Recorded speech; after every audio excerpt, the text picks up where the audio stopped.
Karena banyak yang salah kaprah tentang sebutan paus, maka yuk kita cari tahu siapa itu paus dan bagaimana proses pemilihan seorang paus. Paus yang dimaksudkan dalam video ini bukan paus mamalia seperti ini, tapi paus yang dimaksudkan adalah beliau ini. Well, siapa itu paus?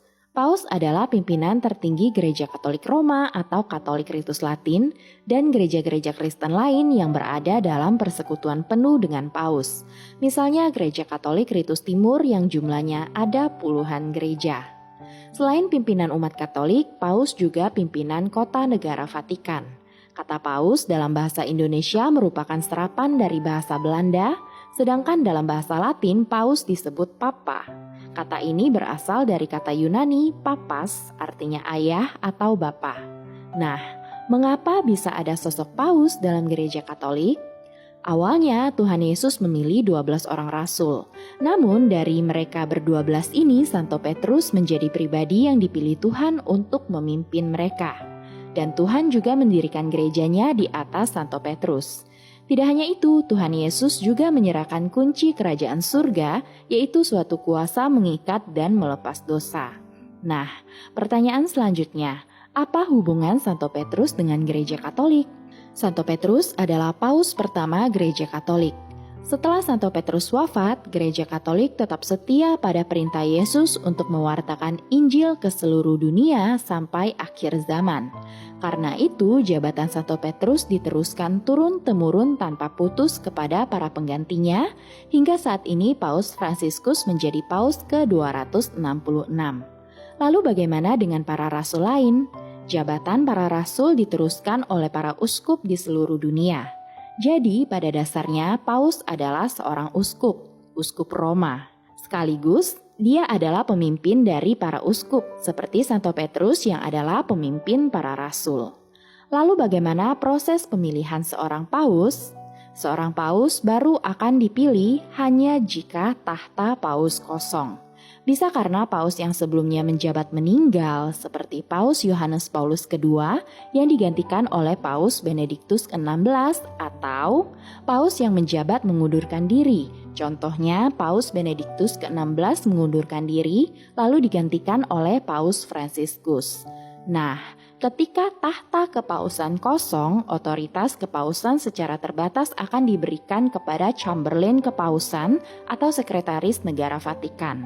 Dia mengawasi pekerjaan yang terjadi di Vatikan sampai paus baru terpilih. Jika paus sebelumnya meninggal, dia memastikan penguburan paus berjalan dengan baik dan dia mengatur pemilihan paus baru. Nah, Chamberlain akan memanggil seluruh kardinal dari seluruh dunia ke kota negara Vatikan untuk memilih paus baru. Istilahnya konklav dari bahasa Latin cum clavis, artinya dengan kunci. Konklav biasanya berlangsung dari 15 sampai 20 hari setelah tahta kepausan kosong. Di pagi hari sebelum konklav, para kardinal merayakan misa di Basilika Santo Petrus dengan intensi mohon bimbingan Roh Kudus dalam pemilihan paus baru. Sore harinya, para kardinal berkumpul di Kapel Sistina tempat konklav diadakan. Konklav bersifat rahasia. Karena itu, para kardinal yang punya hak suara akan dikurung selama proses pemilihan. Seluruh perangkat elektronik termasuk alat komunikasi tidak boleh dibawa. Maka kapel ini akan disteril dari semua perangkat. Para kardinal pun harus mengucapkan janji kerahasiaannya dengan satu tangan di atas Injil suci. Setelah mengungkapkan janji kerahasiaan, Kapel Sistina akan dikunci dan yang berada di dalam kapel hanyalah kardinal yang punya hak suara. Pemungutan suara pertama adalah pemungutan suara tunggal, lalu setelahnya dilakukan beberapa kali pemungutan suara lagi sampai paus yang baru terpilih. Surat suara berbentuk persegi panjang, di bagian atas tertulis Eligio in Summum Pontificem, yang artinya pemilihan pimpinan tertinggi, dan di bawahnya akan ditulis nama kandidat calon paus. Lalu kertas dilipat dua dan dimasukkan ke kotak suara. Setelah semua kardinal memilih, surat suara akan dihitung untuk memastikan jumlah surat suara sama dengan jumlah kardinal pemilih. Jika tidak, kertas akan dibakar dan diadakan pemilihan ulang. Nah, jika jumlah sama, maka akan diadakan perhitungan suara.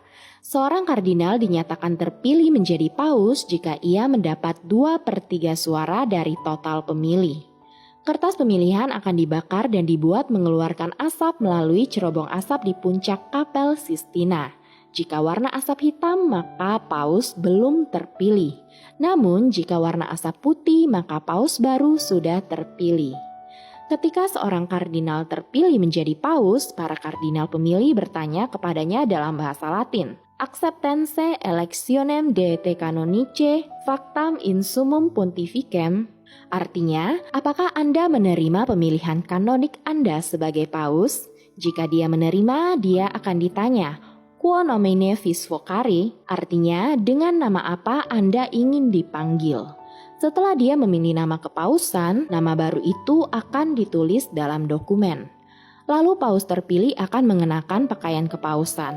Sambil seorang kardinal mengumumkan di balkon Basilika Santo Petrus, Annuncio vobis gaudium magnum, habemus papam.